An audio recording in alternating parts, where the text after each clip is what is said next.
సంగీతం మనసును సేద తీరుస్తుంది అంటారు. కానీ చరిత్రలో ఒక పాట మాత్రం వందలాది మంది ప్రాణాలను బలి తీసుకుంది. అదే గ్లూమీ సండే. 1933లో హంగేరీకి చెందిన రెజో సెరెస్ స్వరపరిచిన ఈ పాట విన్నవారు వరుసగా బలవన్ మరణాలకు పాల్పడటం అప్పట్లో పెను సంచలనం సృష్టించింది. కేవలం హంగేరీలోనే కాదు, అమెరికా, ఇంగ్లాండ్లో కూడా ఈ పాట వింటూ సుమారు 100 మందికి పైగా ప్రాణాలు వదిలారని రికార్డులు చెప్తున్నాయి. ఈ పాటలోని విషాదం ఎంతటిదంటే దీనిని రాసిన రెట్సో స్వయంగా 1968లో భవనం పైనుంచి దూకి ఆత్మహత్య చేసుకున్నారు. ఆ సమయంలో దేశంలో నెలకొన్న ఆర్థిక సంక్షోభం, పాటలోని నైరాస్యం తోడై ప్రజలను మరణం వైపు ప్రేరేపించాయని పరిశోధకులు తేల్చారు.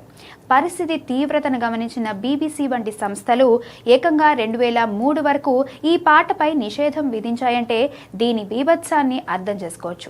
సంగీత ప్రపంచంలో అత్యంత ప్రమాదకరమైన సూసైడ్ సాంగ్గా పిలిచే ఈ పాట గురించి నేటికీ సోషల్ మీడియాలో రకరకాల కథనాలు ప్రచారంలో ఉన్నాయి. కళ కూడా ప్రాణాలు తీయగలదా అనేదానికి ఈ పాట ఒక సజీవ సాక్ష్యం.